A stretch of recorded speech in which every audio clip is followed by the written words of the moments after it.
Hello everyone, आज के इस वीडियो में हम इंडियन पॉलिटी को कवर करेंगे लूसेंट जीके से। और ये इंडियन पॉलिटी का फर्स्ट पार्ट होगा। इसके बाद एक और दो और पार्ट आएंगे जिससे कि इंडियन पॉलिटी पूरी तरीके से ख़त्म हो जाएगा लूसेंट जीके से। और इसके अलावा भी मैंने पूरे जितने भी लूसेंट जीके से सब्जेक्ट है वो मैंने डाल रखा है, सारे आपको प्लेलिस्ट में मिल जाएंगे। इसके बाद मैं ईपीएफओ का सिलेबस कवर करूँगी और बीच बीच में आपके स्पेक्ट्रम भी डालते रहेंगे। तो आइए शुरू करते हैं। भारतीय संविधान के विकास का संक्षिप्त इतिहास कैसा रहा? तो 1757 की प्लासी की लड़ाई और 1764 के बक्सर के युद्ध को अंग्रेजों द्वारा जीत लिया जाने के कारण बंगाल पर ब्रिटिश ईस्ट इंडिया कंपनी के शासन ने शिकंजा कस लिया। इसी शासन को अपने अनुकूल बनाए रखने के लिए अंग्रेजों ने समय समय पर कई सारे एक्ट पारित किए जो कि भारतीय संविधान के विकास की सीढ़ियां बनी।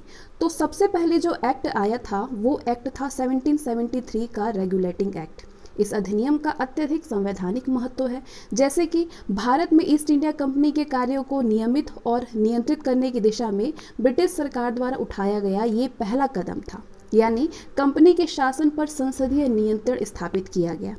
इस एक्ट के द्वारा पहली बार कंपनी के प्रशासनिक और राजनीतिक कार्यों को मान्यता मिली। इसके द्वारा केंद्रीय प्रशासन की भी नींव रखी गई। तो इस 1773 एक्ट की विशेषताएं क्या हैं? इस एक्ट की विशेषताएं हैं, इस अधिनियम द्वारा बंगाल का जो गवर्नर जनरल था वो बंगाल का गवर्नर जनरल पद नाम दिया गया और मुंबई और मद्रास के गवर्नर को इसके अधीन किया गया। इस एक्ट के तहत बनने वाले पहले जो गवर्नर जनरल थे वो थे लॉर्ड वॉरेन हेस्टिंग्स। इस एक्ट के अंतर्गत कलकत्ता प्रेसिडेंसी में एक ऐसी सरकार स्थापित की गई जिसमें कि गवर्नर जनरल और उसकी परिषद के 4 सदस्य थे जो कि अपनी सत्ता के उपयोग संयुक्त रूप से करते थे। इस अधिनियम के अंतर्गत कलकत्ता में 1774 में एक उच्चतम न्यायालय की स्थापना की गई जिसमें कि मुख्य न्यायाधीश और तीन अन्य न्यायाधीश थे। इसके प्रथम मुख्य न्यायाधीश थे सर एलिजा इम्पे और अन्य न्यायाधीश चैम्बर से लिमेस्टर थे और हाइट थे। इसके तहत कंपनी के कर्मचारियों को निजी व्यापार करने और भारतीय लोगों से उपहार व रिश्वत लेना प्रतिबंधित कर दिया गया। इस अधिनियम के द्वारा ब्रिटिश सरकार को बोर्ड ऑफ डायरेक्टर्स के माध्यम से कंपनी पर नियंत्रण सशक्त हो गया। इसे भारत में इसके राजस्व, नागरिक और सैन्य मामलों की जानकारी ब्रिटिश सरकार को देना आवश्यक कर दिया गया। एक्ट ऑफ सेटलमेंट 1781 जो दूसरा एक्ट था, रेगुलेटिंग एक्ट के बाद ये दूसरा एक्ट आया था, act of settlement 1781। Regulating act की कमियों को दूर करने के लिए ये एक्ट आया था। इस एक्ट का प्रावधान किया गया था एक्ट ऑफ सेटलमेंट 1781 का। इस एक्ट के अनुसार कलकत्ता की सरकार को बंगाल, बिहार और उड़ीसा के लिए भी विधि बनाने का प्राधिकार प्रदान किया गया। इसके बाद आया 1784 का पिट्स इंडिया एक्ट। इस एक्ट के द्वारा दोहरे प्रशासन का प्रारंभ हुआ। पहला बोर्ड ऑफ डायरेक्टर्स जो थे वो व्यापारिक मामलों के लिए होते थे और दूसरा बोर्ड ऑफ कंट्रोलर होते थे राजनीतिक मामलों के लिए। इसके बाद अगला जो एक्ट आया था वो था 1793 का चार्टर अधिनियम। इसके द्वारा नियंत्रण बोर्ड के सदस्यों और कर्मचारियों के वेतन आदि को भारतीय राजस्व में से देने की व्यवस्था की गई। 1793 का जो चार्टर एक्ट था इसमें क्या किया गया था, नियंत्रण बोर्ड के सदस्यों और कर्मचारियों के वेतन को भारतीय राजस्व में से देने की व्यवस्था की गई। इसके बाद अगला जो एक्ट आया वो 1813 का 1813 का चार्टर अधिनियम था। इस अधिनियम की मुख्य विशेषता है कंपनी के अधिकार पत्र को 20 वर्षों के लिए बढ़ा दिया गया। दूसरा, कंपनी के भारत के साथ व्यापार करने के एकाधिकार को छीन लिया गया, लेकिन उसे चीन के साथ व्यापार और पूर्वी देशों के साथ चाय के व्यापार के संबंध में 20 वर्षों के लिए एकाधिकार प्राप्त रहा। कुछ सीमाओं के अधीन सभी ब्रिटिश नागरिकों के लिए भारत के साथ व्यापार खोल दिया गया। और चौथा विशेषता था कि 1813 से पहले ईसाई पादरियों को भारत में आने की आज्ञा नहीं थी, लेकिन 1813 के अधिनियम द्वारा ईसाई पादरियों को आज्ञा प्राप्त करके भारत आने की सुविधा मिल गई। 1813 के एक्ट के बाद आया 1833 का चार्टर अधिनियम। इस अधिनियम की मुख्य विशेषता है इसके द्वारा कंपनी के नागरिक अधिकार पूर्णतः समाप्त कर दिए गए। इसके द्वारा कंपनी के जो व्यापारिक अधिकार था वो पूर्णतः समाप्त कर दिया गया 1833 के 33 चार्टर अधिनियम के अंतर्गत। अब कंपनी का कार्य ब्रिटिश सरकार और कंपनी का कार्य ब्रिटिश सरकार की ओर से मात्र भारत का शासन करना रह गया। बंगाल के गवर्नर जनरल को भारत का गवर्नर जनरल कहा जाने लगा। बम्बई और मद्रास के परिषदों की विधि निर्माण शक्तियों को वापस ले लिया गया। विधिक परामर्श हेतु गवर्नर जनरल की परिषद में विधि सदस्य के रूप में चौथे सदस्य को शामिल किया गया। और इसकी विशेषता रही, भारत में दास प्रथा को विधि विरुद्ध घोषित कर दिया गया और 1843 में उसका उन्मूलन कर दिया गया, समाप्त कर दी गई। अधिनियम की धारा 1887 के तहत, अधिनियम की धारा 87 के तहत कंपनी के अधीन पद धारण करने के लिए किसी व्यक्ति को धर्म, जन्म स्थान, मूल वंश या रंग के आधार पर अयोग्य न ठहराए जाने का उपबंध किया गया। 1833 के अधिनियम से गवर्नर जनरल की परिषद को राजस्व के संबंध में पूर्ण अधिकार प्रदान करते हुए गवर्नर जनरल को संपूर्ण देश के लिए एक ही बजट तैयार करने का अधिकार दिया गया। पहले अलग अलग बजट होता था, राज्य का, स्टेट का और केंद्र का। भारतीय कानूनों का वर्गीकरण किया गया और इस कार्य के लिए विधि आयोग की नियुक्ति की व्यवस्था की गई। 1834 में लॉर्ड मैकाले की अध्यक्षता में प्रथम विधि आयोग का गठन किया गया। किसकी अध्यक्षता में? लॉर्ड मैकाले की अध्यक्षता में 1834 में। इसके बाद 1853 का चार्टर अधिनियम आया। इस अधिनियम की मुख्य विशेषता क्या थी? इस अधिनियम के द्वारा सेवाओं में नामजदगी का सिद्धांत समाप्त करके कंपनी के महत्वपूर्ण पदों को प्रतियोगी परीक्षाओं के आधार पर भरने की व्यवस्था की गई। इसके लिए 1854 में मैकाले समिति की नियुक्ति की गई। इस अधिनियम के द्वारा गवर्नर जनरल की परिषद के विधायी और प्रशासनिक कार्यों को अलग कर दिया गया। इसके तहत परिषद में 6 नए पार्षद जोड़े गए जिन्हें कि विधान पार्षद कहा गया। इसके बाद आता है 1858 का भारत शासन अधिनियम, 1858 का भारत शासन अधिनियम। इस अधिनियम की विशेषताएं क्या थी? भारत का शासन कंपनी से लेकर के ब्रिटिश क्राउन के हाथों में सौंप दिया गया। भारत में मंत्री पद की व्यवस्था की गई। 15 सदस्यों की भारत परिषद का सृजन हुआ, जिसमें कि 8 सदस्य ब्रिटिश सरकार द्वारा और 7 सदस्य कंपनी के निदेशक मंडल द्वारा होता था। भारतीय मामलों पर ब्रिटिश संसद का सीधा नियंत्रण स्थापित किया गया। मुगल सम्राट के पद को समाप्त कर दिया गया। इस अधिनियम के द्वारा बोर्ड ऑफ डायरेक्टर्स और बोर्ड ऑफ कंट्रोल को भी समाप्त कर दिया गया। भारत में शासन संचालन के लिए ब्रिटिश मंत्रिमंडल के एक सदस्य के रूप में भारत के राज्य सचिव यानी secretary of state for India की नियुक्ति की गई। वो अपने कार्यों के लिए ब्रिटिश संसद के प्रति उत्तरदायी होता था। भारत के प्रशासन पर इसका संपूर्ण नियंत्रण था। उसी का वाक्य अंतिम होता था, चाहे वो नीति के विषय में हो या फिर अन्य ब्यौरे के विषय में हो। और इसका विशेषता रही कि भारत के गवर्नर जनरल का नाम बदल के वायसराय कर दिया गया। किस एक्ट के तहत? 1858। और इस समय के गवर्नर जनरल लॉर्ड कैनिंग अंतिम गवर्नर जनरल और प्रथम वायसराय थे। कौन? Lord Canning. इसके बाद 1861 का भारत परिषद अधिनियम आया। इस अधिनियम की प्रमुख विशेषताएं क्या रही? गवर्नर जनरल की कार्यकारी परिषद का विस्तार किया गया। विभागीय प्रणाली का प्रारंभ हुआ लॉर्ड कैनिंग द्वारा। गवर्नर जनरल को पहली बार अध्यादेश जारी करने की शक्ति प्रदान की गई। ऐसे अध्यादेश की अवधि मात्र 6 महीने की होती थी। गवर्नर जनरल को बंगाल, उत्तर पश्चिमी सीमा प्रांत और पंजाब में विधान परिषद स्थापित करने की शक्ति प्रदान की गई। इसके द्वारा कानून बनाने की प्रक्रिया में भारतीय प्रतिनिधियों को शामिल करने की शुरुआत हुई।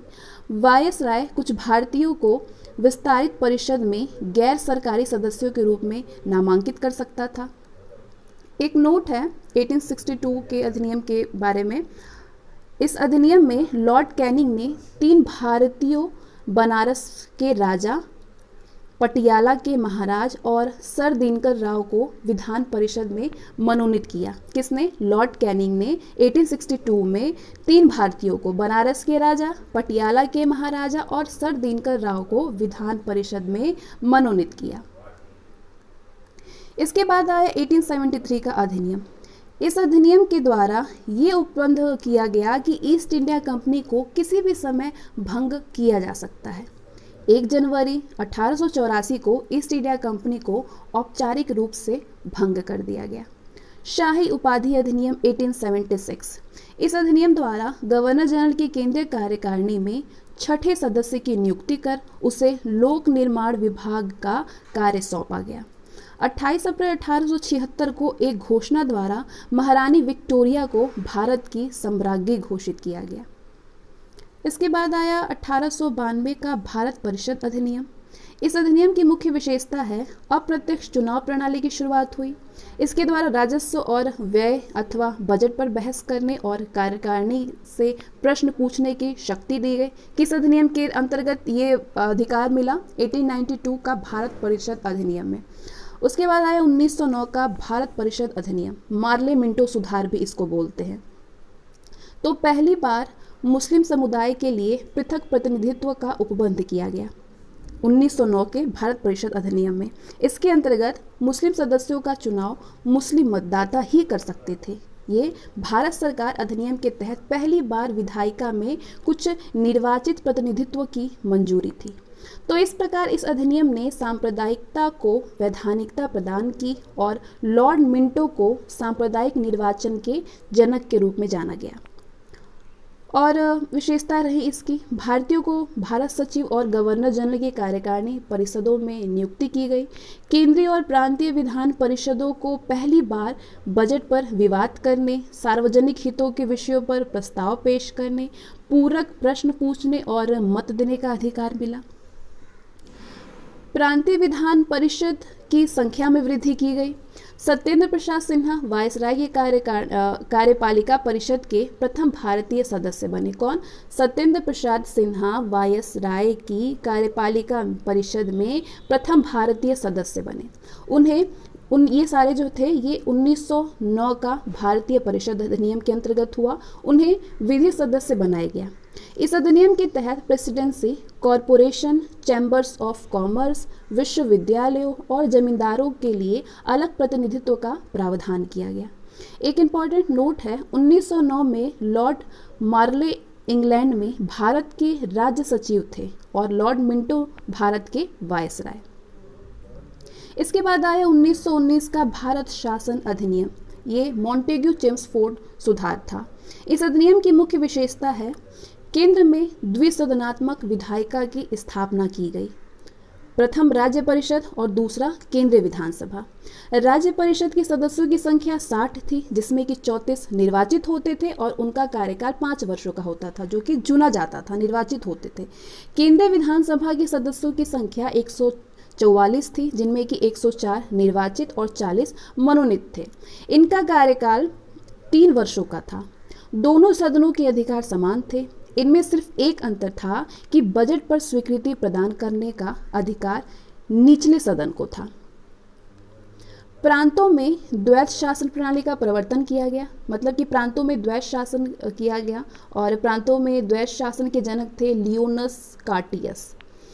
इस योजना के अनुसार प्रांतीय विषयों को 2 उपवर्गों में विभाजित किया गया, आरक्षित और हस्तांतरित, या फिर हस्तांतरित बोल सकते हैं या फिर अंतरित बोलते हैं। तो 2 उपवर्गों में विभाजित किया गया इस योजना को। तो आरक्षित का विषय क्या था है? आरक्षित का विषय है वित्त, भूमि कर, अकाल सहायता, न्याय, पुलिस, पेंशन, आपराधिक जातियां यानी क्रिमिनल ट्राइब्स, छापाखाना, समाचार पत्र, सिंचाई, जलमार्ग, खान कारखाना, बिजली, गैस, बॉयलर, श्रमिक कल्याण, औद्योगिक विवाद, मोटर गाड़ियाँ, छोटे बंदरगाह और सार्वजनिक सेवाएं। तो ये आरक्षित विषय हैं। और हस्तांतरित विषय क्या है, यानी अंतरित विषय क्या है? शिक्षा, पुस्तकालय, संग्रहालय, स्थानीय स्वायत्त शासन, चिकित्सा सहायता, सार्वजनिक निर्माण विभाग और आबकारी उद्योग, तौल तथा माप, सार्वजनिक मनोरंजन पर नियंत्रण, धार्मिक और अग्रहार दान आदि, ये हस्तांतरित विषय थे। एक नोट है, आरक्षित विषयों का प्रशासन गवर्नर और उसकी कार्यकारी परिषद के माध्यम से किया जाना था, जबकि हस्तांतरित विषयों का प्रशासन गवर्नर द्वारा विधान परिषद के प्रति उत्तरदायी मंत्रियों की सहायता से किया जाना था। इस द्वैत शासन प्रणाली को 1935 के एक्ट के द्वारा समाप्त कर दिया गया। भारत सचिव को अधिकार दिया गया कि वो भारत के महालेखा परीक्षक की नियुक्ति कर सकता है।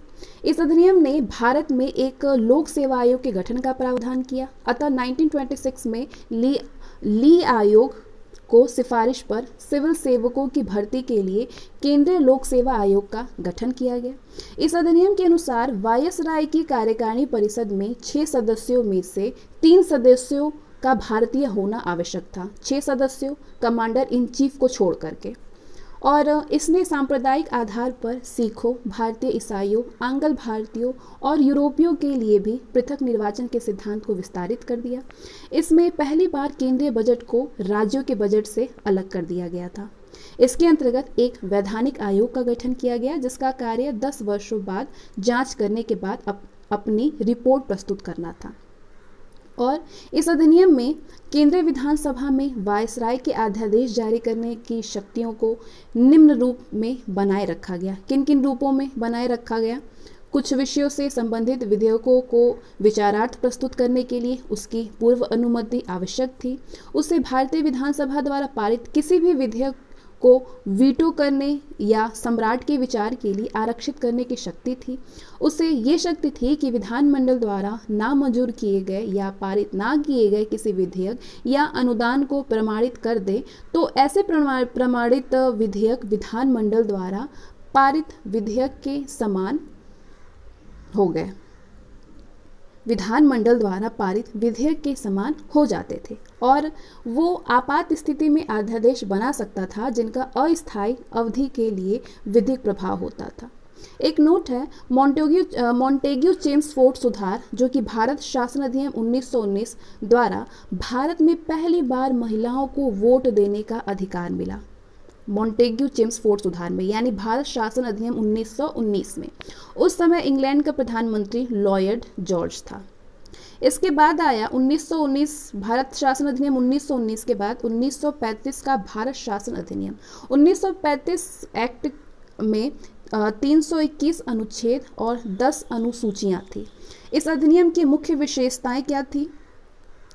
1935 अधिनियम की मुख्य विशेषताएं थी अखिल भारतीय संघ, यानी ये संघ 11 ब्रिटिश प्रांतों, 6 चीफ कमिश्नर के क्षेत्रों और उन देशी रियासतों से मिलकर बनना था जो कि स्वेच्छा से संघ में सम्मिलित हो।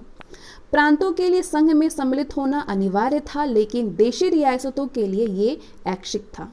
देशी रियासतें संघ में सम्मिलित नहीं हुई और प्रस्तावित संघ की स्थापना संबंधी घोषणा पत्र जारी करने का अवसर ही नहीं आया। प्रांतीय स्वायत्तता। इस अधिनियम के द्वारा प्रांतों में द्वैत शासन व्यवस्था का अंत कर उन्हें एक स्वतंत्र और स्वशासित संवैधानिक आधार प्रदान किया गया। केंद्र में द्वैत शासन की स्थापना हुई। इस अधिनियम में विधायी शक्तियों को केंद्र और प्रांतीय विधानमंडलों के बीच विभाजित किया गया। इसके तहत परिसंघ सूची, प्रांतीय सूची और समवर्ती सूची का निर्माण हुआ। 1935 एक्ट में केंद्र में द्वैत शासन की स्थापना हुई। परिसंघ के विषय में परिसंघ विधानमंडल को विधान बनाने की अनन्य शक्ति थी। इस सूची में विदेशी कार्य, करेंसी और मुद्रा, नौसेना, सेना, वायुसेना, जनगणना जैसे विषय थे। प्रांतीय सूची के विषयों पर प्रांतीय विधानमंडलों के अनन्य अधिकारिता थी, यानी इस सूची में वर्णित विषयों पर प्रांतीय विधानमंडल को कानून बनाने का अधिकार था। प्रांतीय सूची के कुछ विषय थे: पुलिस, प्रांतीय लोक सेवा और शिक्षा। समवर्ती सूची। समवर्ती सूचियों के विषय पर परिसंघ और प्रांतीय विधानमंडल दोनों विधान बनाने के लिए सक्षम थे। समवर्ती सूची के कुछ विषय थे। क्या विषय थे समवर्ती सूची के? दंड विधि और प्रक्रिया, सिविल प्रक्रिया, विवाह और विवाह विच्छेद। इनके अधीन रहते हुए किसी भी विधानमंडल को दूसरे की शक्तियों का अतिक्रमण करने का अधिकार नहीं था, लेकिन वायसराय द्वारा आपात की उद्घोषणा किए जाने पर परिसंघ विधानमंडल को प्रांतीय सूची के विषयों में विधान बनाने की शक्ति थी। 2 प्रांतीय विधानमंडलों की अनुरोध पर भी परिसंघ विधानमंडल प्रांतीय विधानमंडल के विषय में विधान बना सकती थी। समवर्ती सूची के विषयों पर परिसंघ विधि प्रांत की विधि पर अभिभावी होती थी। तो इस अधिनियम में अवशिष्ट विधायी शक्ति वायसराय को दी थी। अवशिष्ट विधायी शक्ति वायसराय को दी गई थी। 1935 अधिनियम में संघीय न्यायालय की व्यवस्था। इस अधिकार क्षेत्र प्रांतों और रियासतों तक विस्तृत था। संघीय न्यायालय की व्यवस्था थी, यानी इसका अधिकार क्षेत्र प्रांतों और रियासतों तक विस्तृत था। इस न्यायालय में एक मुख्य न्यायाधीश होता था और 2 अन्य न्यायाधीशों की व्यवस्था की गई। न्यायालय से संबंधित अंतिम शक्ति प्रीवी काउंसिल को प्राप्त थी, लंदन के। ब्रिटिश संसद की सर्वोच्चता। इस अधिनियम में किसी भी प्रकार के परिवर्तन का अधिकार ब्रिटिश संसद के पास था। प्रांतीय विधानमंडल और संघीय व्यवस्थापिका इसमें किसी भी प्रकार का परिवर्तन नहीं कर सकते थे। प्रांतीय विधानमंडल और संघीय व्यवस्थापिका इसमें किसी भी प्रकार का परिवर्तन नहीं कर सकते थे। भारत परिषद का अंत। इस अधिनियम के द्वारा 1935 एक्ट के द्वारा भारत परिषद का अंत कर दिया गया। सांप्रदायिक निर्वाचन पद्धति का विस्तार हुआ।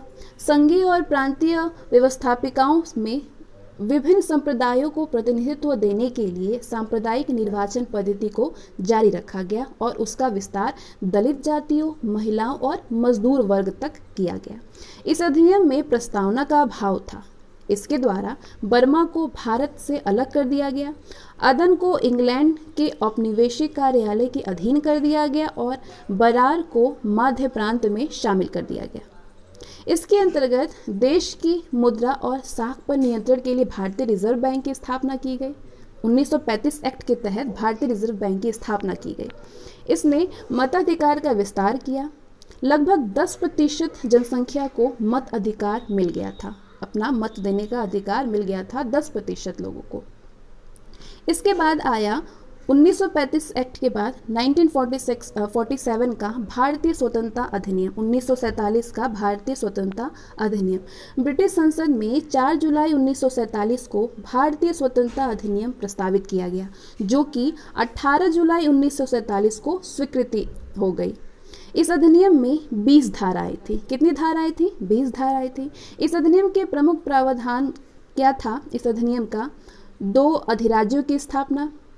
15 अगस्त 1947 को भारत और पाकिस्तान नामक 2 अधिराज्य बना दिए जाएंगे और उनको ब्रिटिश सरकार सत्ता सौंप देगी। सत्ता का उत्तरदायित्व दोनों अधिराज्यों की संविधान सभा को सौंपी जाएगी।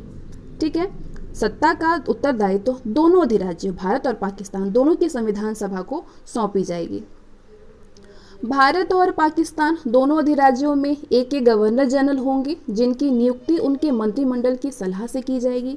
संविधान सभा का विधानमंडल के रूप में कार्य करना। जब तक संविधान सभाएं संविधान का निर्माण नहीं कर लेती, तब तक वे विधानमंडल के रूप में कार्य करती रहेंगी। भारत मंत्री के पद समाप्त कर दिए जाएंगे और 1935 के भारतीय शासन अधिनियम द्वारा शासन जब तक संविधान सभा द्वारा नया संविधान बना करके तैयार नहीं किया जाता है, तब तक उस समय 1935 के भारतीय शासन अधिनियम द्वारा ही शासन होगा। और क्या किया गया? देशी रियासतों पर ब्रिटेन की सर्वोपरिता का अंत कर दिया गया। उनको भारत या पाकिस्तान किसी भी अधिराज्य में सम्मिलित होने और अपने भावी संबंधों का निश्चय करने की स्वतंत्रता प्रदान की गई।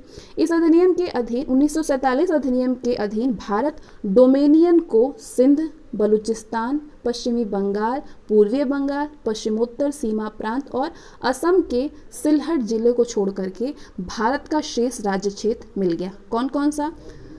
सिंध, बलूचिस्तान, पश्चिमी पंजाब, पूर्वी बंगाल, पश्चिमोत्तर सीमा प्रांत, असम के सिलहट जिले को छोड़ करके। एक नोट है, सिलहट जिले के ने भारतीय स्वतंत्रता अधिनियम 1947 के प्रवृत्त होने के पहले जनमत संग्रह में पाकिस्तान के पक्ष में मत दिया था, सिलहट जिले ने के भारतीयों ने। इसके बाद आते हैं हम सेकंड चैप्टर पे, जिसमें हम बात करेंगे भारतीय संविधान सभा पे। तो कैबिनेट मिशन की संस्तुतियों के आधार पर भारतीय संविधान का निर्माण करने वाली संविधान सभा का गठन 1946 में किया गया।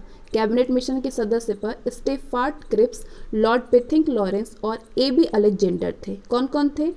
क्रिप्स थे, पेथिक लॉरेंस थे और अलेक्जेंडर थे। एक नोट है, भारत के लिए संविधान सभा की रचना के लिए संविधान सभा का विचार किसने दिया था? स्वराज पार्टी ने 1924 में प्रस्तुत किया था। स्वराज पार्टी ने कब? 1924 में। संविधान सभा के सदस्यों की कुल संख्या 389 निश्चित की गई, जिनमें से 292 ब्रिटिश प्रांतों के प्रतिनिधि, 4 चीफ कमिश्नर क्षेत्रों के प्रतिनिधि और 93 देशी रियासतों के प्रतिनिधि थे। 339 में से 292 विभिन्न प्रांतों के प्रतिनिधि, ब्रिटिश प्रांतों के प्रतिनिधि थे, 4 चीफ कमिश्नर क्षेत्रों के और 93 देशी रियासतों के प्रतिनिधि थे। मिशन योजना के अनुसार जुलाई 1946 में संविधान सभा का चुनाव हुआ। कुल 389 सदस्यों में से प्रांतों के लिए निर्धारित 296 सदस्यों के लिए चुनाव हुए, जिन्हें विभिन्न प्रांतों की विधानसभाओं द्वारा चुना गया। इसमें कांग्रेस को 208, मुस्लिम को 73 स्थान और 15 अन्य दलों के और स्वतंत्रता उम्मीदवार निर्वाचित हुए। कितने? 208 मुस्लिम लीग, कांग्रेस को 208, मुस्लिम लीग को 73, 15 अन्य दलों के और स्वतंत्रता उम्मीदवार निर्वाचित हुए। 9 दिसंबर 1946 को संविधान सभा की प्रथम बैठक नई दिल्ली स्थित काउंसिल चैम्बर के पुस्तकालय भवन में हुआ था। सभा के सबसे बुजुर्ग सदस्य डॉक्टर सच्चिदानंद सिन्हा को सभा का अस्थायी अध्यक्ष चुना गया। किसको? डॉक्टर सच्चिदानंद सिन्हा को अस्थायी सदस्य चुना गया। ये सबसे बुजुर्ग सदस्य थे 1946 संविधान सभा की प्रथम बैठक में, जो कि नई दिल्ली में हुई थी। मुस्लिम लीग ने इस बैठक का बहिष्कार किया और पाकिस्तान के लिए बिल्कुल ही अलग संविधान की मांग का प्रारंभ किया। एक इम्पोर्टेंट नोट है, हैदराबाद एक ऐसी देशी रियासत थी जिसके प्रतिनिधि संविधान सभा में सम्मिलित नहीं हुए थे। कहाँ के? हैदराबाद के।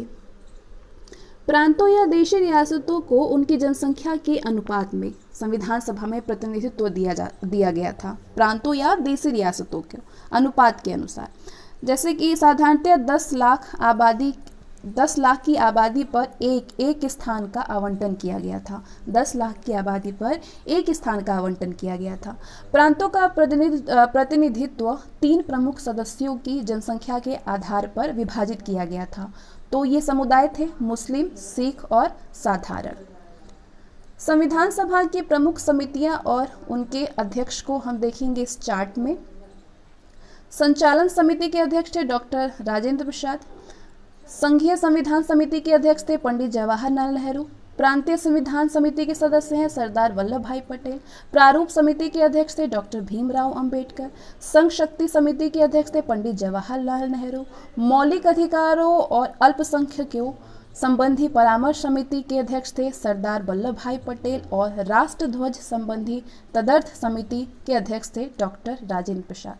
एक बार फिर से रिपीट मैं कर दे रही हूँ। संचालन समिति के अध्यक्ष थे डॉक्टर राजेंद्र प्रसाद। संघीय संविधान समिति के अध्यक्ष थे जवाहरलाल नेहरू।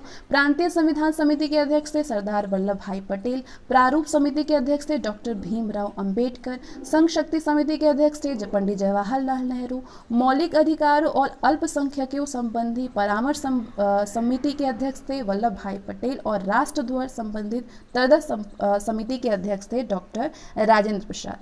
एक नोट है, मौलिक अधिकारों और अल्पसंख्यकों संबंधी परामर्श समिति की 2 उपसमितियां थी। कौन कौन सी? मौलिक अधिकार उपसमिति जिसके अध्यक्ष JV कृपलानी थे और अल्पसंख्यक उपसमिति जिसके अध्यक्ष HC मुखर्जी थे। संविधान सभा में ब्रिटिश प्रांतों के 296 प्रतिनिधियों का विभाजन सांप्रदायिक आधार पर किया गया, जिसमें से 213 सामान्य और 79 मुसलमान और 4 सिख थे। संविधान सभा के सदस्यों में अनुसूचित जनजाति के सदस्यों की संख्या 33 थी। संविधान सभा में महिला सदस्यों की संख्या 15 थी। 11 दिसंबर 1946 को डॉक्टर राजेंद्र प्रसाद संविधान सभा के स्थायी अध्यक्ष निर्वाचित हुए। संविधान सभा के स्थायी अध्यक्ष कौन चुने गए? डॉक्टर राजेंद्र प्रसाद। 11 दिसंबर 1946 को। संविधान सभा की कार्यवाही 13 दिसंबर 1946 को जवाहरलाल नेहरू द्वारा पेश किए गए उद्देश्य प्रस्ताव के साथ प्रारंभ हुआ। किसके साथ? प्रस्ताव के साथ। 22 जनवरी 1947 को उद्देश्य प्रस्ताव की स्वीकृति के बाद संविधान सभा ने संविधान निर्माण के लिए अनेक समितियां नियुक्त की। इनमें प्रमुख हैं वार्ता समिति, संघ संविधान समिति, प्रांतीय संविधान समिति, संघ शक्ति समिति और प्रारूप समिति। संविधान सभा की महिला सदस्यों को देखेंगे हम इस चार्ट में। तो संविधान सभा की महिला सदस्य थी अम्मू स्वामीनाथन, एनी मैस्करनी, बेगम एजाज रसूल, दक्षयानी वेलियादून, जी दुर्गाबाई, हंसा मेहता, कमला चौधरी, लीला रे, और कौन थी संविधान सभा की महिला सदस्य? मालती चौधरी थी, पूर्णिमा बनर्जी, रेणुका राय, सरोजनी नायडू भी थी, राजकुमारी अमृत कौर, सुचेता कृपलानी और विजया लक्ष्मी पंडित। ये सारी महिला सदस्य थी जो कि संविधान सभा में थी। BN राव द्वारा तैयार किए गए संविधान के प्रारूप पर विचार विमर्श करने के लिए संविधान सभा द्वारा 29 अगस्त 1947 को एक संकल्प पारित करके प्रारूप समिति का गठन किया गया और इसके अध्यक्ष के रूप में डॉक्टर भीमराव अंबेडकर को चुना गया। प्रारूप समिति के सदस्यों की संख्या 7 थी, जो कि इस प्रकार थी। कौन कौन से लोग थे प्रारूप समिति के सदस्य? डॉक्टर भीमराव अंबेडकर थे। प्रारूप समिति के सदस्य डॉक्टर भीमराव अंबेडकर थे, जो कि अध्यक्ष थे प्रारूप समिति के।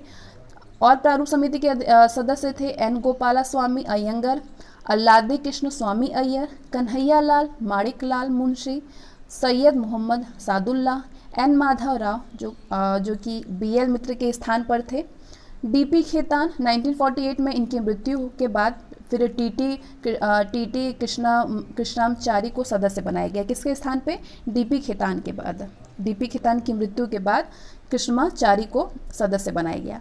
तो प्रारूप समिति के अध्यक्ष थे डॉक्टर भीमराव अंबेडकर और सदस्य और कौन कौन सदस्य थे? N. गोपाला स्वामी अयंगर थे, अल्लादे कृष्ण स्वामी अय्यर थे, कन्हैया लाल माणिक लाल मुंशी थे, सैयद मोहम्मद सादुल्ला थे, N. माधव राय थे किसके स्थान पर? BL मित्र के स्थान पर, और DP खेतान थे। DP खेतान की मृत्यु के बाद कृष्णामचारी को सदस्य बनाया गया। एक इम्पॉर्टेंट नोट है, संविधान सभा में अंबेडकर का पहली बार निर्वाचन बंगाल और देश बंटवारे के बाद उनका निर्वाचन बॉम्बे से हुआ। 3 जून 1947 की योजना के अनुसार देश का बंटवारा हो जाने पर भारतीय संविधान सभा की कुल सदस्य संख्या 324 नियत की गई, जिसमें से 235 स्थान प्रांतों के लिए और 79 स्थान देशी रियासतों के लिए थे। कैबिनेट मिशन जो कि 1945 से बना, कैबिनेट मिशन के प्रस्ताव पर गठित अंतरिम मंत्रिमंडल 2 सितंबर 1946 को बना, जिसमें कि कौन कौन से मंत्री किस किस विभाग से जुड़े, किस किस विभाग के मंत्री रहे वो इस चार्ट के जरिए हम देखेंगे।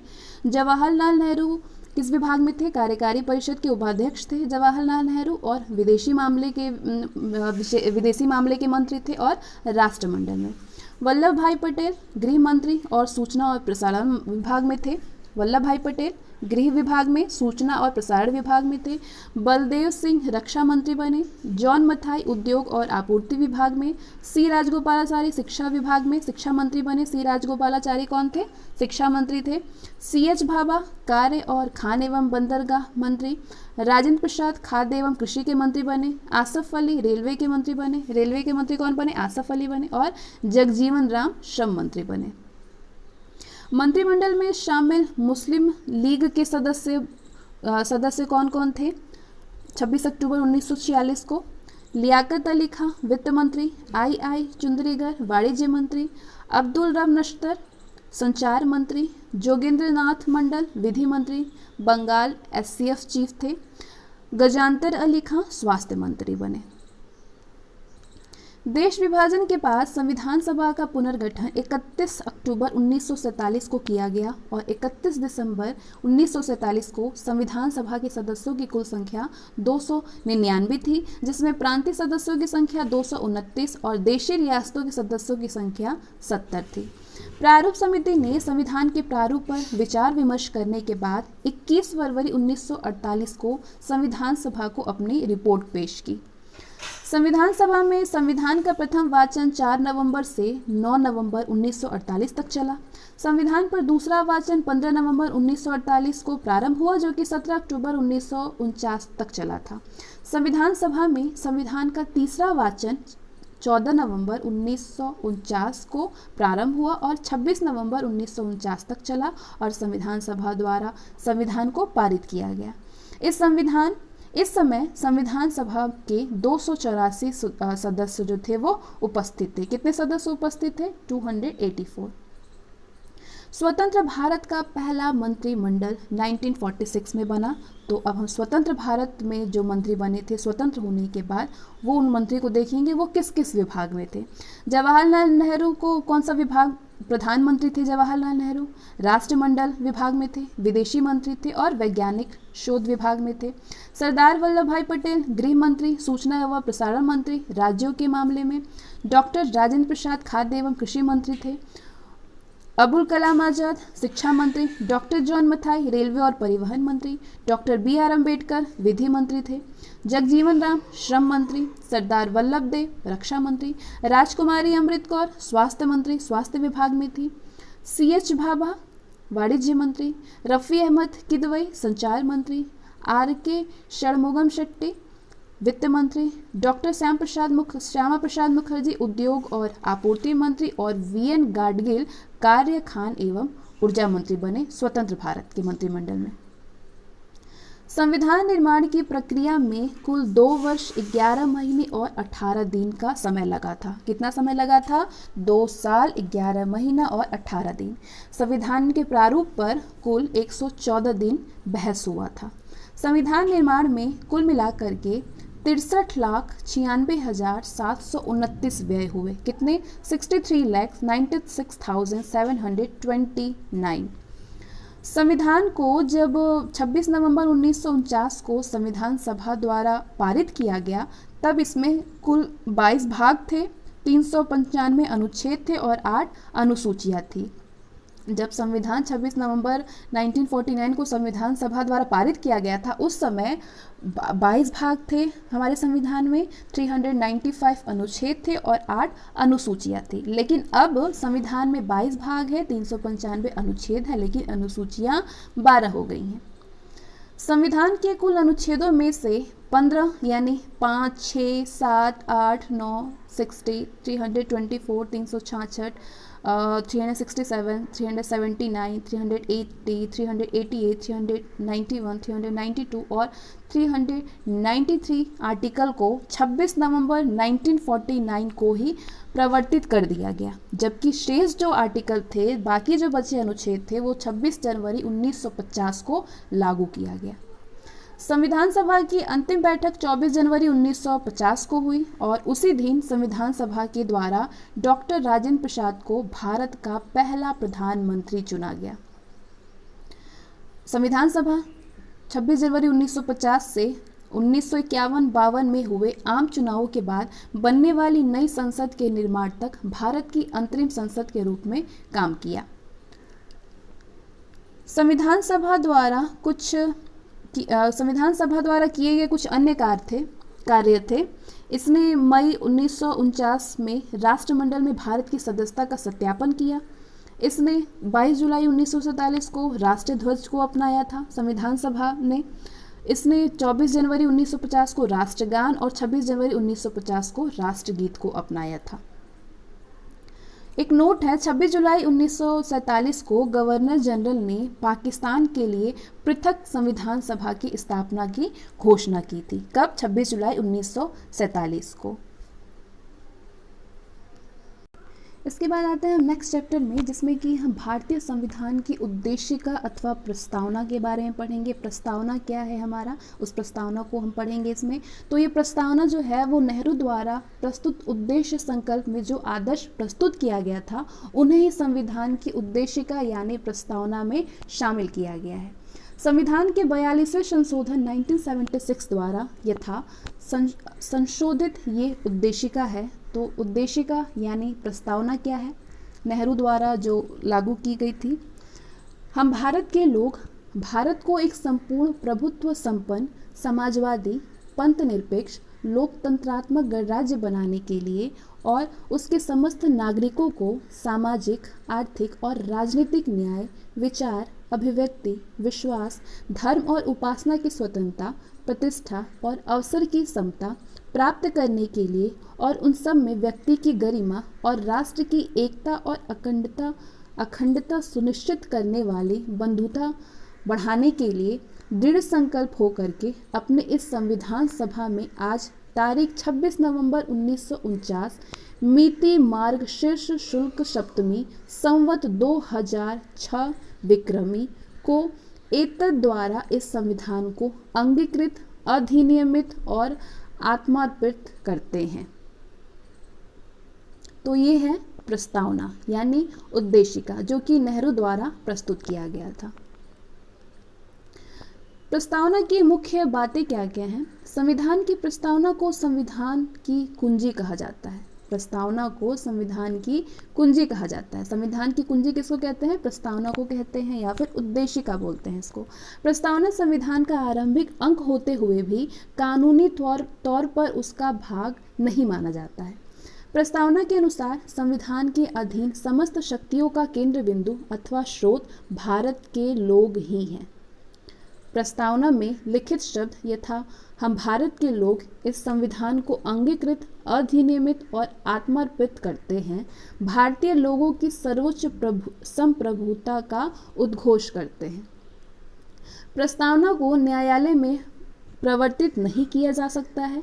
ये निर्णय यूनियन ऑफ इंडिया बनाम मदन गोपाल 1957 के निर्णय में घोषित किया गया है। किसमें घोषित किया गया है? यूनियन ऑफ इंडिया बनाम मदन गोपाल 1957 के निर्णय में।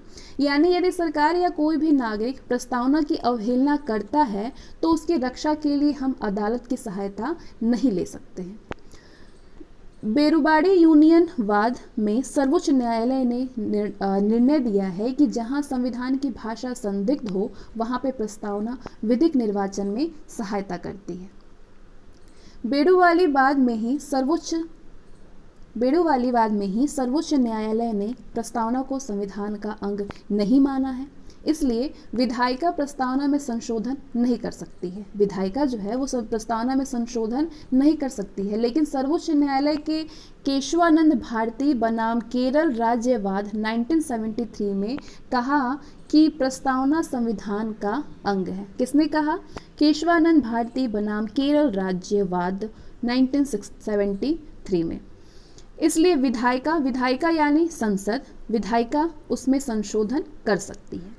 केशवानंद भारती वाद में ही सर्वोच्च न्यायालय ने मूल ढांचा का सिद्धांत यानी थ्योरी ऑफ बेसिक स्ट्रक्चर दिया और प्रस्तावना को संविधान का मूल ढांचा माना है। संसद संविधान के मूल ढांचा में नकारात्मक संशोधन नहीं कर सकता है, तो स्पष्टतः संसद वैसा संशोधन कर सकती है जिससे कि मूल ढांचा का विस्तार और मजबूतीकरण होता है। 42वें संविधान संशोधन अधिनियम 1976 के द्वारा इसमें समाजवादी, पंथनिरपेक्ष और राष्ट्र की अखंडता शब्द जोड़े गए। क्या क्या शब्द जोड़े गए? समाजवादी, पंथनिरपेक्ष और राज्य की अखंडता।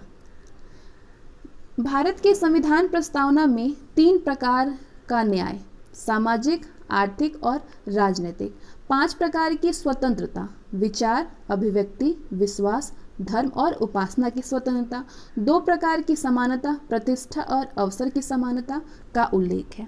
3 प्रकार के न्याय का उल्लेख है भारत के संविधान की प्रस्तावना में। सामाजिक न्याय, आर्थिक न्याय और राजनीतिक न्याय में 5 प्रकार की स्वतंत्रता है, विचार की स्वतंत्रता है, अभिव्यक्ति की स्वतंत्रता है, विश्वास की स्वतंत्रता है, धर्म की स्वतंत्रता और उपासना की, और 2 प्रकार की समानता, प्रतिष्ठा और अवसर का। भारत का संविधान विश्व का सबसे बड़ा लिखित और सर्वाधिक व्यापक संविधान है। भारत का संविधान लिखित संविधान है और सर्वाधिक व्यापक संविधान है। ये अंशतः कठोर और अंशतः लचीला भी है। कठोर भी है और लचीला भी है। एक नोट है, लिखित संविधान की अवधारणा फ्रांस की देन है। लिखित संविधान की अवधारणा फ्रांस की देन है। भारतीय राजनीतिक व्यवस्था में संविधान सर्वोच्च है। भारत के संविधान अपना प्राधिकार भारत की जनता से प्राप्त करता है। भारत सरकार अधिनियम 1935 वो संवैधानिक दस्तावेज है जिसका भारतीय संविधान तैयार करने में गहरा प्रभाव पड़ा। भारत के संविधान में संघीय शासन शब्द का प्रयोग कभी भी नहीं किया गया है। किस शब्द का प्रयोग नहीं किया गया है? संघीय शासन का प्रयोग कभी भी नहीं किया गया है। संविधान में भारत को राज्यों का संघ घोषित किया गया है। संघीय शासन नहीं किया गया है, राज्यों का संघ घोषित किया गया है। नेक्स्ट चैप्टर में हम पढ़ेंगे भारतीय संविधान के विदेशी स्रोत, यानी हर देशों के संविधान से हमने कुछ कुछ लिया हुआ है अपने संविधान में। जो कि हम लागू करते हैं। तो किन किन देशों से क्या क्या लिया गया है वो हम इस चैप्टर में पढ़ने वाले हैं। भारत के संविधान के निर्माण में कई देशों के संविधान की सहायता ली गई है अपने संविधान को बनाने में। संयुक्त राज्य अमेरिका से क्या क्या लिया गया है, जो प्रस्तावना है, प्रस्तावना संयुक्त राज्य अमेरिका से लिया गया है। मौलिक अधिकार लिया गया है, फंडामेंटल राइट्स। न्यायिक पुनरावलोकन लिया गया है, न्याय की प्रणाली। संविधान की सर्वोच्चता, संविधान सर्वोच्च है, ये संयुक्त राज्य अमेरिका से लिया गया है। न्यायपालिका की स्वतंत्रता है। निर्वाचन, राष्ट्रपति और राष्ट्रपति का निर्वाचित राष्ट्रपति जो होते हैं वो निर्वाचित होते हैं, ये संयुक्त राज्य अमेरिका से लिया गया है। और राष्ट्रपति पर जो महाभियोग लगाया जाता है ये भी संयुक्त राज्य अमेरिका से लिया गया है। उपराष्ट्रपति, उच्चतम और उच्च न्यायालयों के न्यायाधीशों को हटाने की जो विधि होती है वो भी संयुक्त राज्य अमेरिका से लिया गया है। और वित्तीय आपातकाल जो होता है वो भी संयुक्त राज्य अमेरिका से लिया गया है। ब्रिटेन के संविधान से क्या क्या लिया गया है, संसदात्मक शासन प्रणाली, संसद में जो शासन प्रणाली है वो ब्रिटेन से लिया गया है। एकल नागरिकता और विधि निर्माण प्रक्रिया ब्रिटेन से लिया गया है। विधि का शासन, कानून का शासन है, ब्रिटेन से लिया गया है। संसदीय विशेषाधिकार, मंत्रिमंडल प्रणाली, परमाधिकार, लेख और द्विसदनवाद, ये ब्रिटेन से लिया गया है। आयरलैंड के संविधान से क्या क्या लिया गया है, नीति निर्देशक तत्व हमारे संविधान में आयरलैंड से लिया गया है। नीति निर्देशक सिद्धांत, राष्ट्रपति के निर्वाचक मंडल की व्यवस्था, राष्ट्रपति द्वारा राज्यसभा में साहित्य, कला और विज्ञान और समाज सेवा के क्षेत्र में ख्याति प्राप्त व्यक्तियों का मनोनयन करना आयरलैंड से लिया गया है। ऑस्ट्रेलिया के संविधान से क्या क्या लिया गया है, प्रस्तावना की जो भाषा है वो ऑस्ट्रेलिया से लिया गया है। समवर्ती सूची का प्रावधान ऑस्ट्रेलिया से लिया गया है। केंद्र और राज्य के बीच संबंध और शक्तियों का जो विभाजन है, केंद्र के पास अलग शक्ति है, राज्य के पास अलग शक्ति है, ये जो शासन प्रणाली है वो ऑस्ट्रेलिया से लिया गया है। संसद के दोनों सदनों की संयुक्त बैठक ऑस्ट्रेलिया से लिया गया है। व्यापार, वाणिज्य और समागम की स्वतंत्रता ऑस्ट्रेलिया के संविधान से लिया गया है। जर्मनी से आपातकाल के प्रवर्तन के दौरान राष्ट्रपति को मौलिक अधिकार संबंधी जो शक्तियां प्राप्त हैं वो जर्मनी से संविधान से लिया गया है। कनाडा से संघात्मक विशेषताएं, अवशिष्ट शक्तियां केंद्र के पास है, कनाडा से लिया गया है। राज्यपाल की नियुक्ति की जो विषयक प्रक्रिया होती है वो कनाडा से लिया गया है। संघ और राज्य के बीच शक्ति विभाजन, सर्वोच्च न्यायालय का परामर्शी न्याय निर्णय कनाडा के संविधान से लिया गया है। दक्षिण अफ्रीका से क्या क्या लिया गया है हमारे संविधान में, संविधान संशोधन की प्रक्रिया का प्रावधान, संविधान में जो जो अमेंडमेंट होती है, कुछ कुछ नया नया लागू होता है, वो सीधे दक्षिण अफ्रीका से लिया गया है। राज्यसभा के सदस्यों का जो निर्वाचन होता है वो दक्षिण अफ्रीका से लिया गया है। रूस से मौलिक कर्तव्यों का प्रावधान लिया गया है। जापान से विधि द्वारा स्थापित प्रक्रिया को लिया गया है। फ्रांस से गणतंत्रात्मक और प्रस्तावना में स्वतंत्रता, समता और बंधुता के आदर्श फ्रांस से लिया गया है। एक नोट है, भारतीय संविधान के अनेक देशी और विदेशी स्रोत हैं, लेकिन भारतीय संविधान पर सबसे अधिक प्रभाव भारतीय शासन अधिनियम 1935 का है।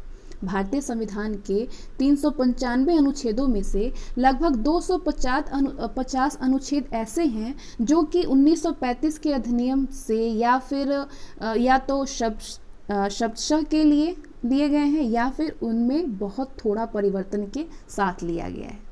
अगले चैप्टर में हम भारतीय संविधान की अनुसूचियों को पढ़ेंगे।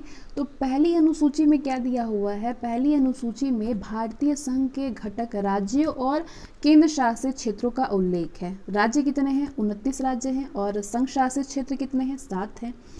संविधान के 59वें संशोधन के द्वारा दिल्ली को राष्ट्रीय राजधानी क्षेत्र का दर्जा दिया गया है। कितने, संविधान के 69 संशोधन अमेंडमेंट के द्वारा दिल्ली को राष्ट्रीय राजधानी क्षेत्र का दर्जा दिया गया है।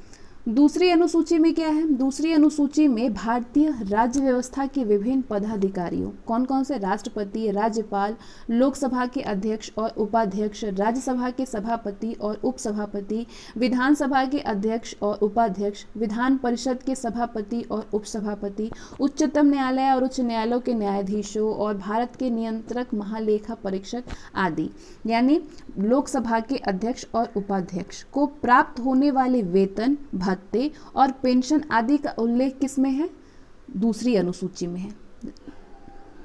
तीसरी अनुसूची में क्या दिया हुआ है, तीसरी अनुसूची में पदाधिकारियों द्वारा पद ग्रहण के समय ली जाने वाली शपथ का उल्लेख है। मंत्री, उच्चतम और उच्च न्यायालय के जो न्यायाधीशों हैं उनके पद ग्रहण के समय में जो शपथ लेते हैं उनके वो तृतीय अनुसूची में दिया हुआ है। चौथी अनुसूची में क्या है? चौथी अनुसूची में विभिन्न राज्यों और संघीय क्षेत्रों की राज्य भाषा में प्रतिनिधित्व का विवरण दिया गया है। पांचवी अनुसूची में अनुसूचित क्षेत्रों और अनुसूचित जनजाति के प्रशासन और नियंत्रण का उल्लेख है। छठी अनुसूची में असम, मेघालय, त्रिपुरा और मिजोरम राज्यों के जनजातीय क्षेत्रों के प्रशासन के बारे में प्रावधान है छठवीं अनुसूची में। सातवीं अनुसूची में केंद्र और राज्यों के बीच शक्तियों के बंटवारे के बारे में दिया गया है। केंद्र और राज्य की शक्ति में जो बंटवारा है, केंद्र के पास अलग शक्ति है, राज्य के पास अलग शक्ति है, ये सातवीं अनुसूची से लिया गया है, सातवीं अनुसूची में दिया गया है इस बारे में। और इसी अनुसूची में सरकारों द्वारा शुल्क और कर लगाने के अधिकारों का भी उल्लेख है। इसके अंतर्गत 3 सूचियां हैं: संघ सूची, राज्य सूची और समवर्ती सूची। संघ सूची, राज्य सूची और समवर्ती सूची किसमें दिया गया है? 7वीं अनुसूची में है। तीनों सूचियों को हम पढ़ेंगे। संघ सूची में क्या है? इस सूची में दिए गए विषय पर केंद्र सरकार कानून बनाती है। केंद्र सरकार कानून बनाती है। संविधान के लागू होने के समय इसमें 97 सब्जेक्ट होते हैं, 97 विषय होते हैं, जो कि अब 100 विषय हो गए हैं। और संघ सूची के कुछ महत्वपूर्ण विषय हैं: देश की प्रतिरक्षा, विदेशी मामले, युद्ध और शांति, रेल, डाक और तार, मुद्रा बैंकिंग और परमाणु शक्ति। राज्य सूची में क्या है? राज्य सूची में दिए गए विषय पर राज्य सरकार कानून बनाती है। कौन कानून बनाती है? राज्य सरकार कानून बनाती है, जो कि राज्य सूची में दिया हुआ है। राष्ट्रीय हित से संबंधित होने पर केंद्र सरकार भी कानून बना सकती है।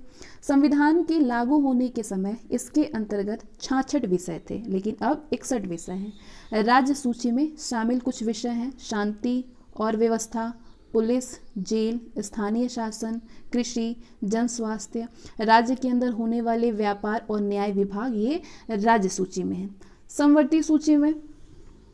समवर्ती सूची के अंतर्गत दिए गए विषय पर केंद्र और राज्य दोनों ही सरकारें कानून बना सकती हैं, लेकिन कानून के विषय समान होने पर केंद्र सरकार द्वारा बनाया गया कानून ही मान्य होता है। राज्य सरकार द्वारा कानून बनाया मान्य नहीं होता है। राज्य सरकार द्वारा बनाया गया कानून केंद्र सरकार के कानून बनाने के साथ ही समाप्त हो जाता है। संविधान के लागू होने के समय में समवर्ती सूची में 47 विषय थे, लेकिन अब 52 विषय हैं समवर्ती सूची में। समवर्ती सूची के कुछ प्रमुख विषय हैं: दीवानी और फौजदारी, कानून और प्रक्रिया, विवाह और तलाक, शिक्षा, आर्थिक नियोजन, बिजली, समाचार पत्र, श्रम संघ और वन आदि सारे समवर्ती सूची के विषय हैं। 8वीं अनुसूची में भारत की 22 भाषाओं का उल्लेख है। मूल रूप से तो 8वीं अनुसूची में 14 भाषाएं थी, लेकिन 1967 में सिंधी को और 1992 में कोंकणी 14 पहले भाषाएं थी। 1997 में सिंधी को प्राप्त है, जो कि 21वां संशोधन हुआ था। उसके बाद 1992 में 71वां संशोधन से कोंकणी, मणिपुरी और नेपाली को, और 2003 में 92वां संशोधन में मैथिली, संथाली, डोगरी और बोडो को 8वीं अनुसूची में शामिल किया गया है। 21वीं अनुसूची से 21वां संशोधन के द्वारा सिंधी को, 71वां संशोधन हुआ तो कोंकणी, मणिपुरी और नेपाली को, और 92वां संशोधन हुआ तो मैथिली, संथाली, डोगरी और बोडो को 8वीं अनुसूची में शामिल किया गया। 9वीं अनुसूची में संविधान में प्रथम संविधान संशोधन अधिनियम 1951 के द्वारा जोड़ी गई। 9वीं अनुसूची संविधान में ये जो अनुसूची है वो प्रथम संविधान संशोधन अधिनियम 1951 के द्वारा जोड़ा गया। इसके अंतर्गत राज्य द्वारा संपत्ति के अधिग्रहण की विधियों का उल्लेख किया गया है। इस अनुसूची में सम्मिलित विषयों को न्यायालय में चुनौतियां नहीं दी जा सकती है। वर्तमान में इस अनुसूची में 284 अधिनियम है। कितने अधिनियम है? 9वीं अनुसूची में 284 अधिनियम है। एक इम्पॉर्टेंट नोट है अब तक ये मान्यता थी कि संविधान की 9वीं अनुसूची में सम्मिलित कानूनों की न्यायिक समीक्षा नहीं की जा सकती है, लेकिन 11 जनवरी 2007 को 11 जनवरी 2007 के संविधान पीठ के एक निर्णय के द्वारा ये स्थापित किया गया है कि 9वीं अनुसूची में सम्मिलित किसी भी कानून को इस आधार पर चुनौती दी जा सकती है कि वो मौलिक अधिकारों का उल्लंघन करता है और उच्चतम न्यायालय इस कानूनों की समीक्षा कर सकता है। 10वीं अनुसूची संविधान में 52वें संशोधन 1985 के द्वारा जोड़ी गई है। 52 संशोधन 1985 के द्वारा जोड़ी गई है 10वीं अनुसूची संविधान में। इसमें दल बदल से संबंधित प्रावधानों का उल्लेख है। किस अनुसूची में? 10वीं अनुसूची में दल बदल से संबंधित प्रावधानों का उल्लेख है। 11वीं अनुसूची में 73वें संविधान संशोधन 1993 के द्वारा जोड़ा गया है। इसमें पंचायती राज संस्थाओं को कार्य करने के लिए 29 विषय प्रदान किए गए हैं। 11वीं अनुसूची में पंचायती राज्य संस्थाओं का कार्य है, जिसमें कि 29 विषय प्रदान किए गए हैं और ये 73वें संविधान संशोधन के द्वारा जोड़ा गया है। 12वीं अनुसूची ये अनुसूची संविधान में 74वें संवैधानिक संशोधन 1993 के द्वारा जोड़ा गया है। इसमें शहरी क्षेत्र की स्थानीय स्वशासन संस्थाओं को कार्य करने के लिए 18 विषय प्रदान किए गए हैं। कितने विषय? 18 विषय 12वीं अनुसूची में। नेक्स्ट चैप्टर में हम देशी रियासतों का भारत में विलय देखेंगे। रियासतों को भारत में सम्मिलित करने के लिए सरदार वल्लभ भाई पटेल के नेतृत्व में रियासती मंत्रालय बनाया गया था। किसके नेतृत्व में? सरदार वल्लभ भाई पटेल के नेतृत्व में। जूनागढ़ रियासत को जनमत संग्रह के आधार पर, हैदराबाद की रियासत को पुलिस कार्यवाही के माध्यम से और जम्मू कश्मीर रियासत को विलय पत्र पर हस्ताक्षर के द्वारा भारत में मिलाया गया। एक नोट है, देशी रियासतों को भारतीय संघ का अंग बनाने में सरदार वल्लभ भाई पटेल और वीपी मेनन ने सबसे महत्वपूर्ण भूमिका अदा की है। वल्लभ भाई पटेल और मेनन ने देशी रियासतों को भारतीय संघ का अंग बनाने में। देशी रियासतों का विलय बहुत ही छोटा सा चैप्टर था। इसके बाद आते हैं हम नेक्स्ट चैप्टर में। अब हम बात करेंगे संघ और उसका राज्य क्षेत्र। भारत राज्यों का संघ है, जिसमें कि संप्रति 28 राज्य और 8 केंद्र शासित प्रदेश है। दादर, नगर हवेली और दमन व दीव के विलय के बाद राजधानी दमन हो गया है। अनुच्छेद 1 में भारत यानी इंडिया राज्यों का संघ होगा। दूसरा, राज्य और उनके राज्य क्षेत्रों में होंगे राज्य जो है वो राज्य और उनके राज्य क्षेत्र वे होंगे जो पहली अनुसूची में विनिर्दिष्ट है। भारत के राज्य क्षेत्र में अर्जित किए गए अन्य राज्य क्षेत्र समाविष्ट होंगे। ये अनुच्छेद पहले में दिया है। अनुच्छेद 2 कहता है कि भारत की संसद को विधि द्वारा ऐसे निबंधनों और शर्तों पर जो वो ठीक समझे संघ में नए राज्य का प्रवेश या उनकी स्थापना की शक्ति प्रदान की गई है। अनुच्छेद 3 है, नए राज्यों का निर्माण और वर्तमान राज्यों के क्षेत्रों, सीमाओं या नामों में परिवर्तन संसद विधि द्वारा कर सकती है। ये अनुच्छेद 3 कहता है कि नए राज्यों का निर्माण और वर्तमान राज्यों के क्षेत्रों, सीमाओं या नामों में परिवर्तन संसद विधि द्वारा कर सकता है। भारतीय संविधान के भाग को हम देखेंगे और इस भाग में जो दिया है वो कितने से कितने अनुच्छेद तक इस बारे में दिया उल्लिखित है। संघ और उसका राज्य क्षेत्र है अनुच्छेद 1 से 4 में। नागरिकता है अनुच्छेद 5 से 11 में। मौलिक अधिकार है 12 से 35 अनुच्छेद में। नीति निर्देशक तत्व है 36 से 51 अनुच्छेद में। और मूल कर्तव्य है 51 क में। मूल कर्तव्य है अनुच्छेद 51 क में दिया हुआ है मूल कर्तव्य के बारे में। संघ का वर्णन है अनुच्छेद 52 से 151 तक। राज्य के बारे में अनुच्छेद 152 से 237 तक है। पहली अनुसूची के भाग ख के राज्य अनुच्छेद 238 जो कि निरसित है। संघ के राज्य क्षेत्र के बारे में 239 से 242 तक दिया गया है अनुच्छेद में। पंचायतें 243 क से ड़ तक अनुच्छेद में दिया हुआ है पंचायतें। नगर पालिकाएँ अनुच्छेद 243 त से 243 य छ तक है। सहकारी समितियां अनुच्छेद 243 यज से यन तक है। अनुसूचित और जनजातीय क्षेत्र 244 और 244 क में है। संघ और राज्य के बीच संबंध 235 और 263 में दिया हुआ है अनुच्छेद। वित्त, संपत्ति और संविदाएं और वाद अनुच्छेद 264 और 300 क में है। भारत के राज्य भीतर व्यापार, वाणिज्य और समागम अनुच्छेद 301 और 307 में दिया है। संघ और राज्यों की अधीन सेवाएं अनुच्छेद 308 और 323 में है। अधिकरण अनुच्छेद 323 और 323 ख में है। निर्वाचन अनुच्छेद 324 और 329 में है। कुछ वर्गों के संबंध में विषय उपबंध ये अनुच्छेद 330 और 342 में दिया हुआ है। राजभाषा अनुच्छेद 343 और 351 में है। निर्वाचन 324 से 329 तक है संविधान में। कुछ वर्गों के संबंध में विषय 330 से 342 में है। राजभाषा 343 से 351। आपात उपबंध अनुच्छेद 352 से 360 है। प्रकीर्णन अनुच्छेद 361 से 367 तक है। संविधान संशोधन 360 आर्टिकल 368 में है। अस्थायी, संक्रमणकालीन व विशेष उपबंध आर्टिकल 369 से 392 तक है। संक्षिप्त नाम प्रारंभ हिंदी में प्राधिकृत पाठ और निरसन जो है वो अनुच्छेद 393 से 395 तक दिया है। अनुच्छेद के बाद आते हैं हम राज्यों का पुनर्गठन।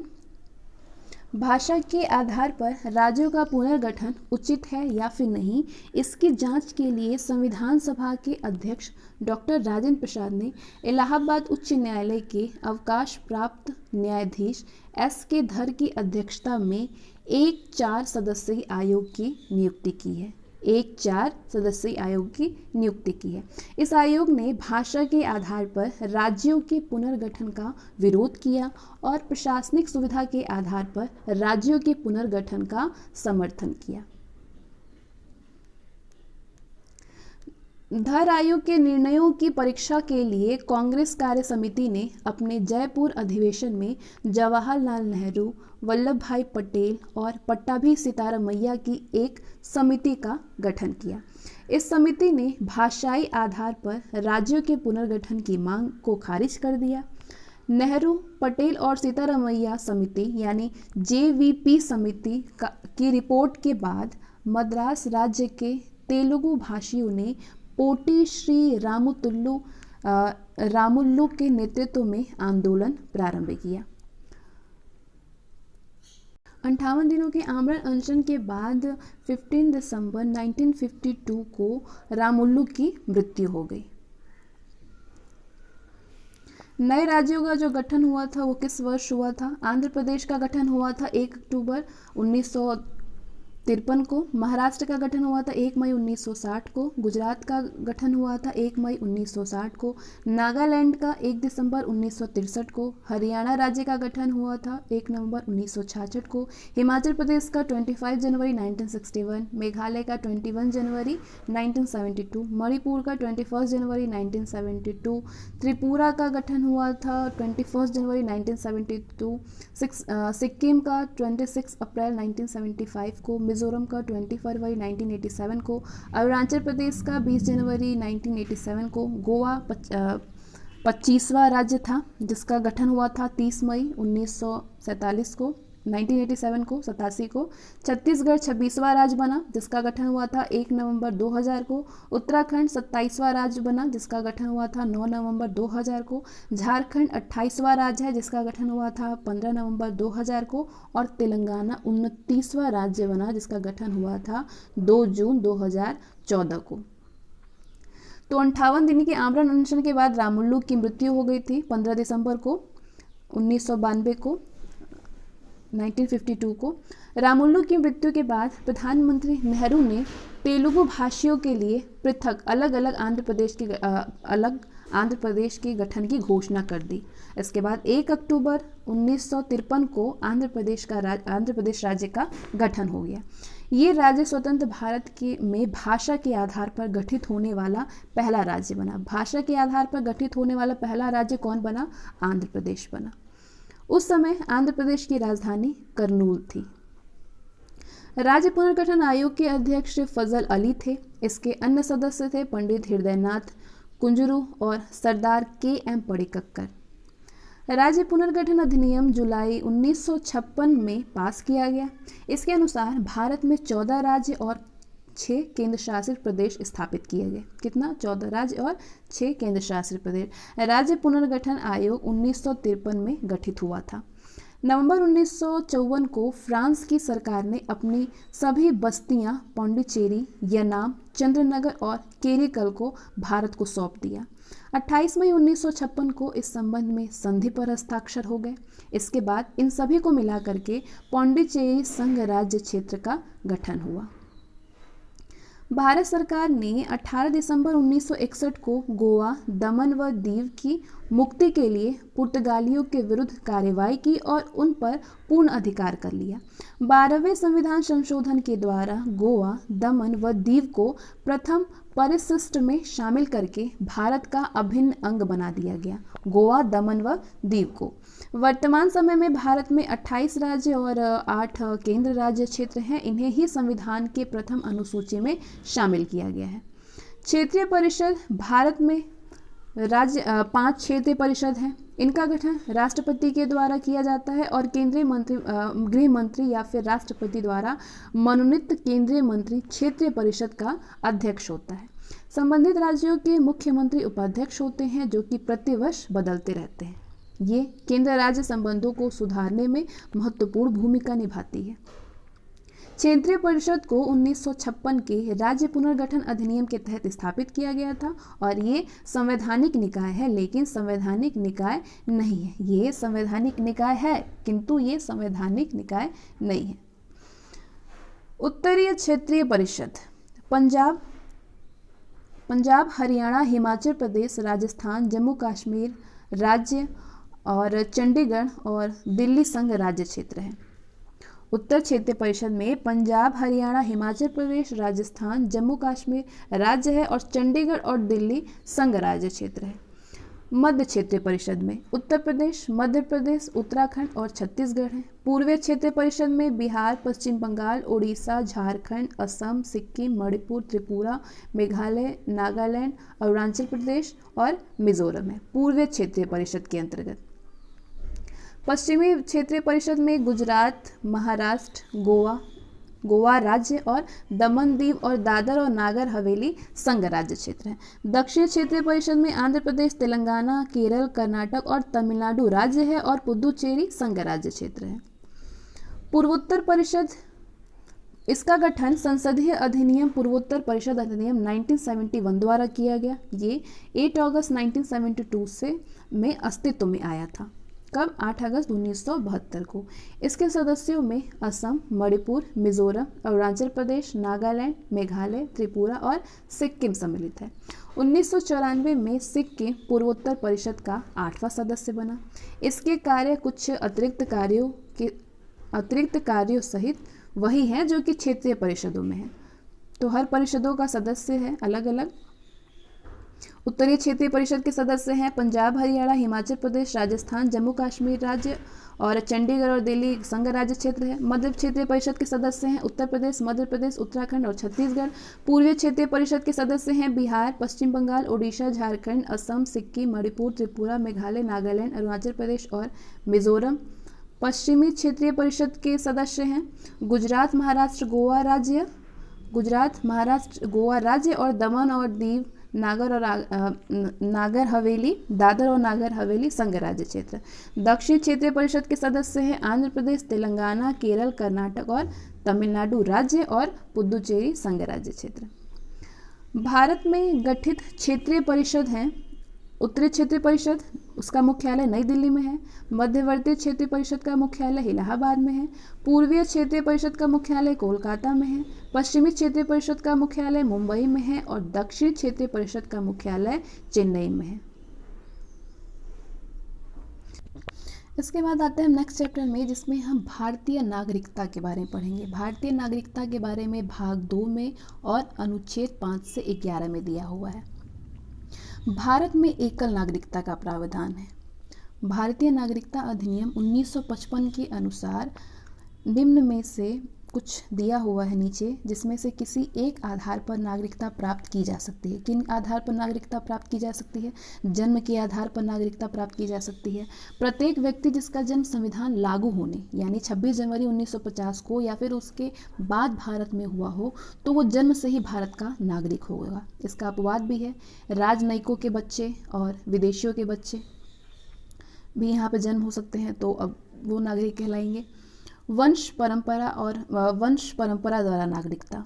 भारत के बाहर अन्य देश में 26 जनवरी 1950 के बाद जन्म लेने वाले व्यक्ति भारत का नागरिक माना जाएगा यदि उसके जन्म के समय में उसके माता पिता में से कोई भी भारत का नागरिक हो। तो एक नोट है नागरिकता के बारे में। भारत की नागरिकता के आधार पर माता की नागरिकता के आधार पर विदेश में जन्म लेने वाले को नागरिकता प्रदान करने का प्रावधान नागरिकता संशोधन अधिनियम 1992 द्वारा किया गया है, 1992 द्वारा। और नागरिकता कैसे मानी जा सकती है? देशीयकरण द्वारा नागरिकता प्राप्त हो सकती है। भारत सरकार से देशीयकरण का प्रमाण प्राप्त करके भारत की नागरिकता प्राप्त की जा सकती है। पंजीकरण द्वारा नागरिकता।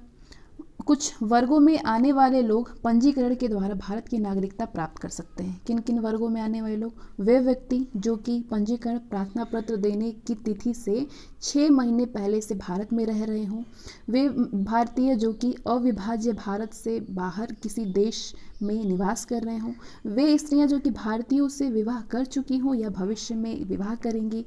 भारतीय नागरिकों के नाबालिग बच्चे। और राष्ट्रमंडल देशों में नागरिक जो कि भारत में रहते हों या फिर भारत सरकार की नौकरी कर रहे हों, आवेदन पत्र देकर भारत की नागरिकता प्राप्त कर सकते हैं। भूमि विस्तार द्वारा भी भारत की नागरिकता प्राप्त की जा सकती है।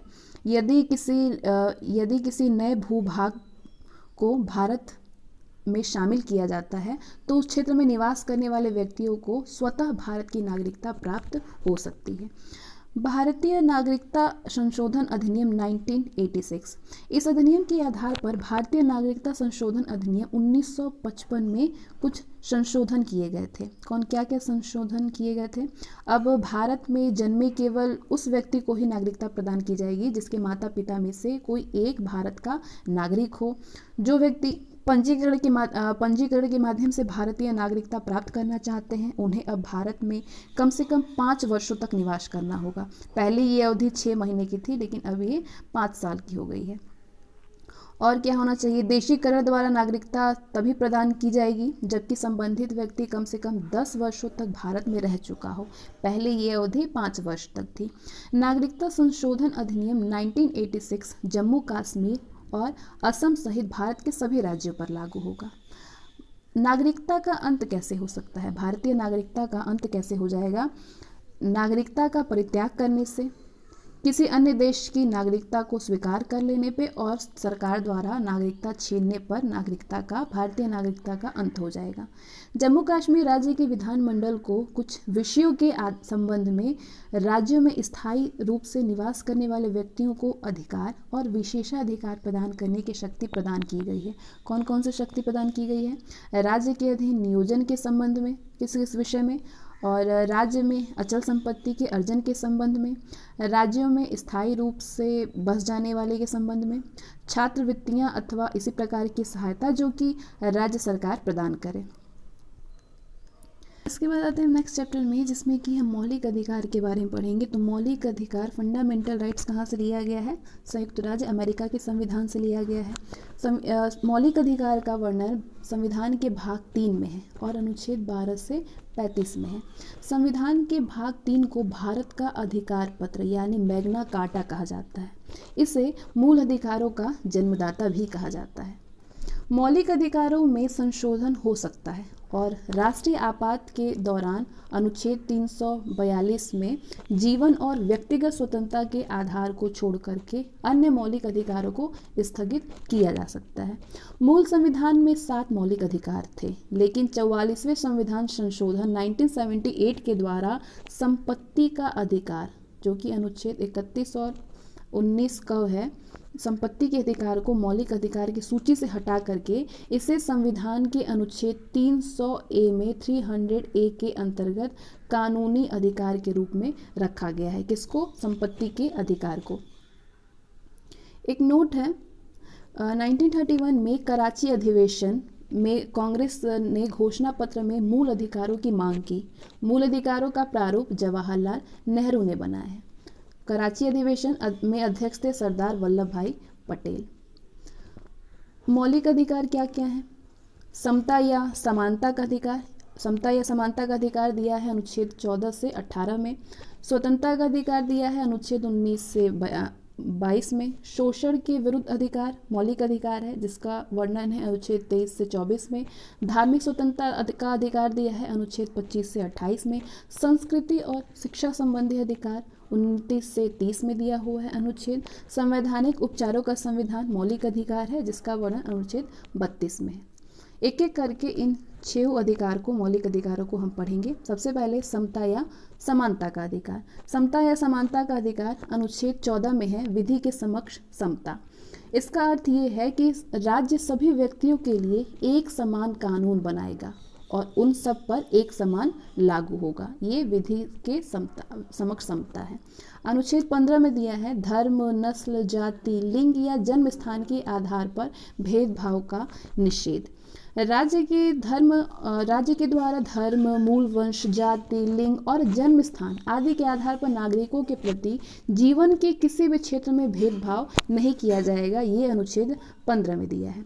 अनुच्छेद 16 कहता है लोक नियोजन के विषय में अवसर की समता, यानी राज्य के अधीन किसी पद पर नियोजन या नियुक्ति से संबंधित विषयों में सभी नागरिकों के लिए अवसर की समानता होगी। अपवाद भी है, अनुसूचित जाति, अनुसूचित जनजाति और पिछड़ा वर्ग, इसमें समानता नहीं है। अनुच्छेद 17 कहता है अस्पृश्यता का अंत। अनुच्छेद 17 में है अस्पृश्यता का अंत, यानी अस्पृश्यता के उन्मूलन के लिए इसे दंडनीय अपराध घोषित किया गया है। अनुच्छेद 18 में है उपाधियों का अंत।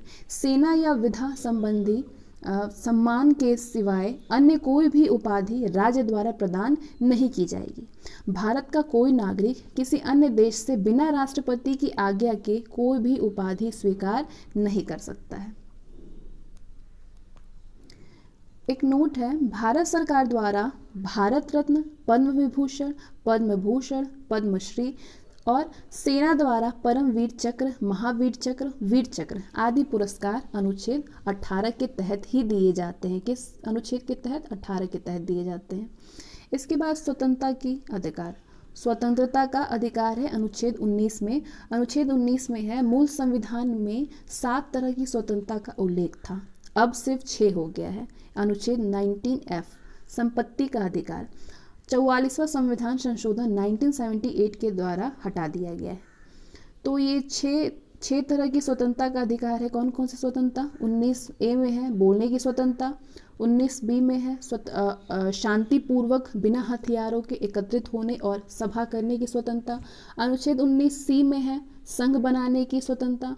अनुच्छेद 19D में है देश के किसी भी क्षेत्र में आवागमन की स्वतंत्रता। अनुच्छेद 19E में है देश के किसी भी क्षेत्र में निवास करने और बसने की स्वतंत्रता।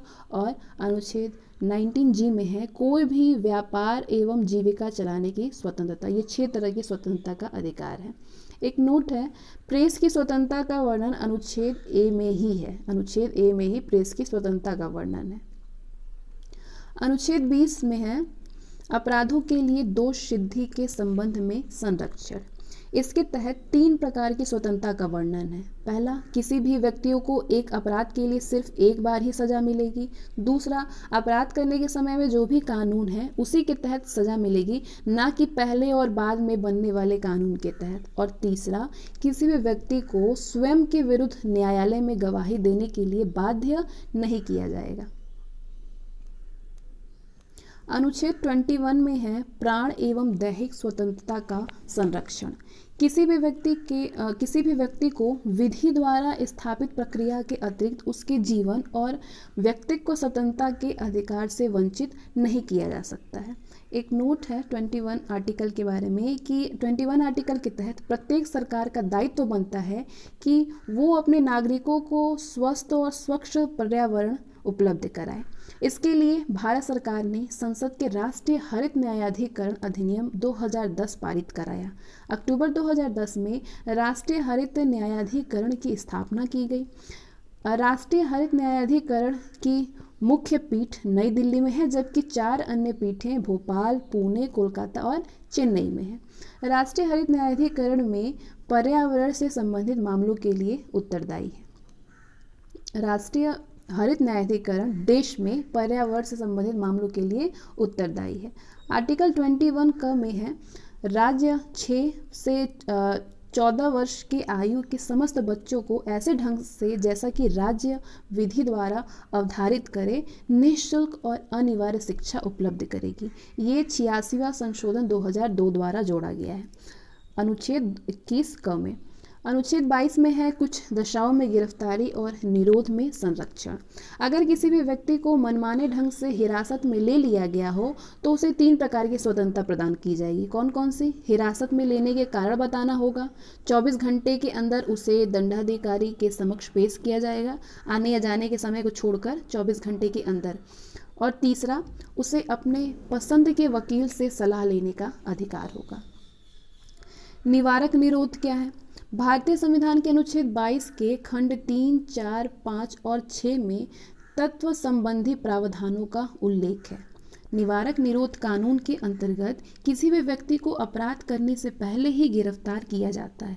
निवारक निरोध का उद्देश्य व्यक्ति को अपराध के लिए दंड देना नहीं है, वरन उसे अपराध करने से रोकना है। ये निवारक निरोध राज्य की सुरक्षा, लोक व्यवस्था बनाए रखने और भारत की सुरक्षा संबंधी कारणों से हो सकता है।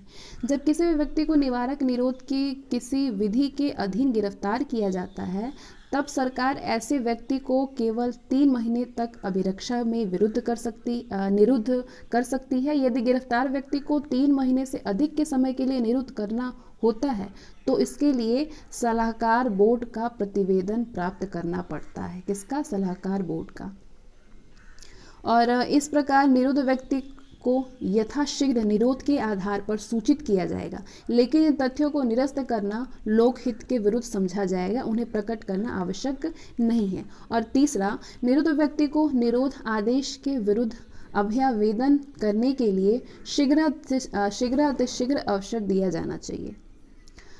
निवारक निरोध से संबंधित अब तक की बनाई गई विधियां कौन कौन सी है? निवारक निरोध अधिनियम 1950 आई थी। भारत की संसद ने 26 फरवरी 1950 को पहला निवारक निरोध अधिनियम पारित किया था। इसका उद्देश्य राष्ट्र विरोधी तत्वों को भारत की प्रतिरक्षा के प्रतिकूल कार्य करने से रोकना था। 1 अप्रैल 1951 को समाप्त हो जाना था, लेकिन समय समय पर इसका जीवन काल बढ़ाया जा रहा है। अंततः ये 31 दिसंबर 1971 को समाप्त हुआ। निवारक विरोध आंतरिक सुरक्षा व्यवस्था अधिनियम 1971 यानी MISA 44वें संविधान संशोधन 1979 इसके प्रतिकूल था और इसका कारण अप्रैल 1979 में ये समाप्त हो गया। विदेशी मुद्रा संरक्षण व तस्करी निरोध अधिनियम 1974 पहले इसमें तस्करों के लिए नजरबंदी की अवधि 1 वर्ष थी, जिसे 13 जुलाई 1984 को एक अध्यादेश के द्वारा बढ़ा करके 2 वर्ष कर दिया गया है। राष्ट्रीय सुरक्षा कानून 1980 जम्मू कश्मीर के अतिरिक्त अन्य सभी राज्यों में लागू किया गया। राष्ट्रीय सुरक्षा कानून। आतंकवादी और विध्वंसकारी गतिविधियां निरोधक कानून यानी टाडा। निवारक निरोधक व्यवस्था के अंतर्गत अब तक जो कानून बने उनमें ये सबसे अधिक प्रभावी और सर्वाधिक कठोर कानून था। आतंकवादी और विध्वंस गतिविधियां निरोधक कानून 23 मई 1995 को इसे समाप्त कर दिया गया। पोटो यानी प्रिवेंशन ऑफ टेररिज्म ऑर्डिनेंस 2001 इसे 25 अक्टूबर 2001 को लागू किया गया। पोटो टाडा का ही एक रूप है। इसके अंतर्गत कुल 23 आतंकवादी गुटों को प्रतिबंधित किया गया है।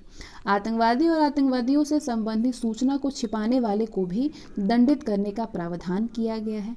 पुलिस शक के आधार पर किसी को भी गिरफ्तार कर सकती है, लेकिन बिना आरोप पत्र के 3 महीने से अधिक हिरासत में नहीं रख सकती है। पोटा के अंतर्गत गिरफ्तार व्यक्ति हाई कोर्ट या सुप्रीम कोर्ट में अपील कर सकता है, लेकिन ये अपील भी गिरफ्तारी के 3 महीने बाद ही हो सकता है। पोटो 28 मार्च 2002 को अधिनियम बनाने के बाद पोटा हो गया है, यानी प्रिवेंशन ऑफ टेररिज्म एक्ट हो गया है। 21 सितंबर 2004 को इसको अध्यादेश के द्वारा समाप्त कर दिया गया। तीसरा, शोषण के विरुद्ध अधिकार। अनुच्छेद 23 में है मानव के दुर्व्यापार और बलात् श्रम का प्रतिषेध। इसके द्वारा किसी भी व्यक्ति की खरीद बिक्री, बेगारी और इसी प्रकार के अन्य जबरदस्ती लिया हुआ श्रम निषिद्ध ठहराया गया, जिसका उल्लंघन विधि के अनुसार दंडनीय अपराध है। एक नोट है, जरूरत पड़ने पर राष्ट्र सेवा करने के लिए बाध्य किया जा सकता है। जरूरत पड़ने पर राष्ट्र सेवा करने के लिए बाध्य किया जा सकता है। अनुच्छेद 24 में है बालकों के नियोजन का प्रतिषेध। 14 वर्ष से कम आयु वाले किसी भी बच्चे को कारखानों, खानों या अन्य किसी भी जोखिम भरे काम पर नियुक्त नहीं किया जा सकता है, आर्टिकल 24 में। धार्मिक स्वतंत्रता का अधिकार। धार्मिक स्वतंत्रता का अधिकार अनुच्छेद 25 में है अंतःकरण की और धर्म की अबाध प्रारूप से मानने, आचरण और प्रचार करने की स्वतंत्रता। कोई भी व्यक्ति किसी भी धर्म को मान सकता है और उसका प्रचार प्रसार कर सकता है। अनुच्छेद 26 में है धार्मिक कार्यों के प्रबंध की स्वतंत्रता। व्यक्ति को अपने धर्म के लिए संस्थाओं की स्थापना और पोषण करने, विधि सम्मत संपत्ति के अर्जन, स्वामित्व व प्रशासन का अधिकार है।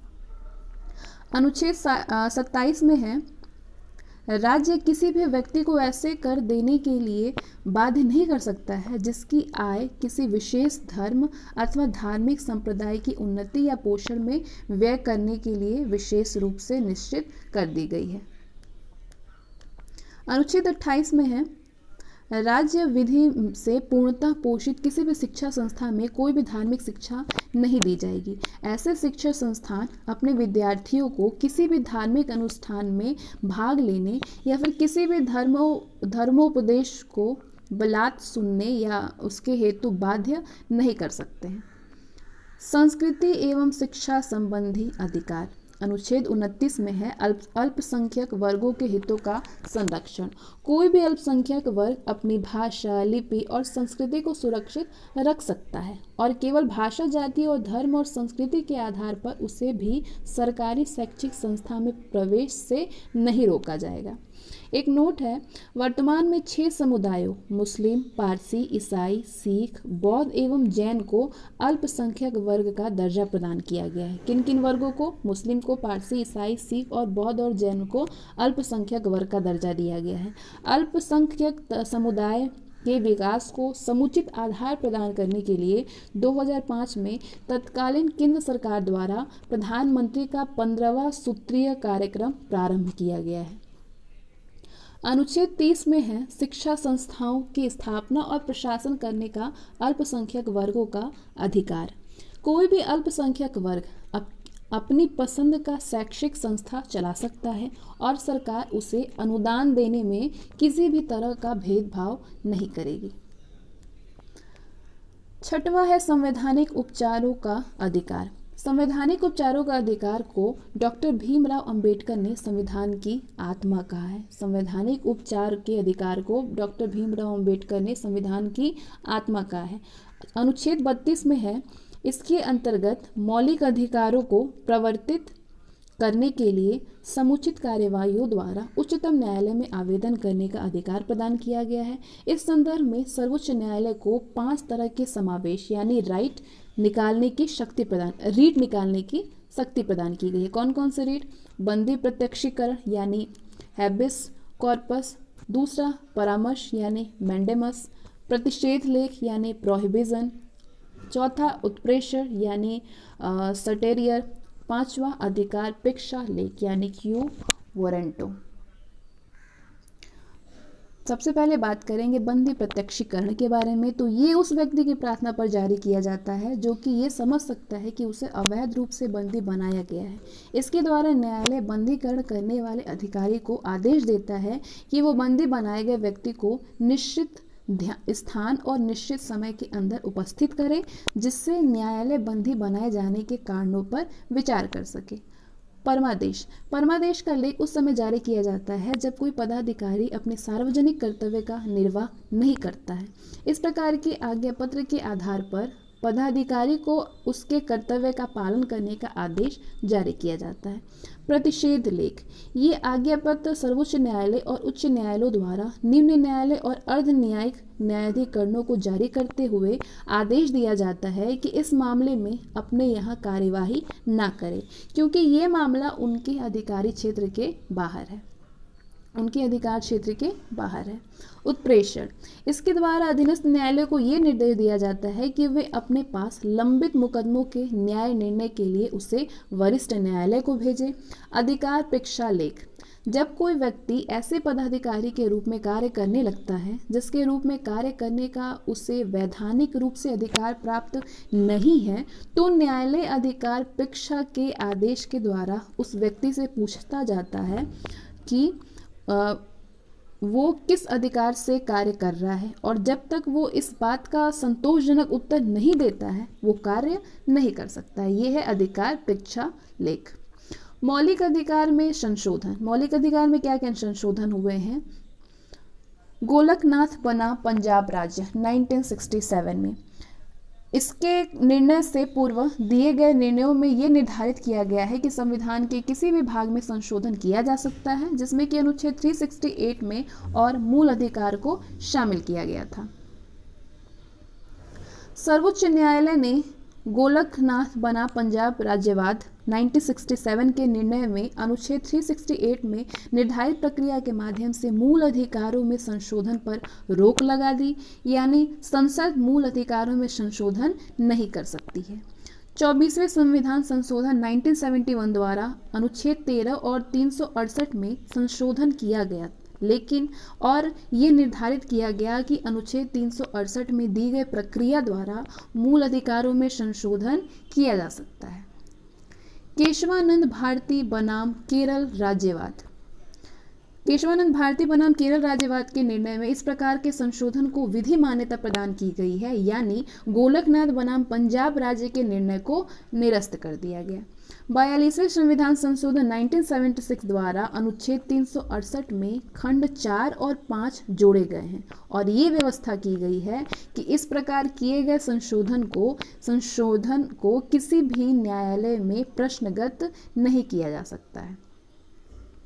मिनर्वा मिल्स बनाम भारत संघ 1980 के निर्णय के द्वारा ये निर्धारित किया गया है कि संविधान के आधारभूत लक्ष्यों की रक्षा करने का अधिकार न्यायालय को, और न्यायालय इस आधार पर भी संशोधन का पुनरावलोकन कर सकता है। मिनर्वा मिल्स बनाम भारत संघ के निर्णय के द्वारा ये निर्धारित किया गया कि संविधान के आधारभूत लक्षणों की रक्षा करने का अधिकार न्यायालय को है और न्यायालय इस आधार पर किसी भी संशोधन का पूर्वावलोकन कर सकता है। इसके द्वारा 42वें संविधान संशोधन द्वारा की गई व्यवस्था को भी समाप्त कर दिया गया।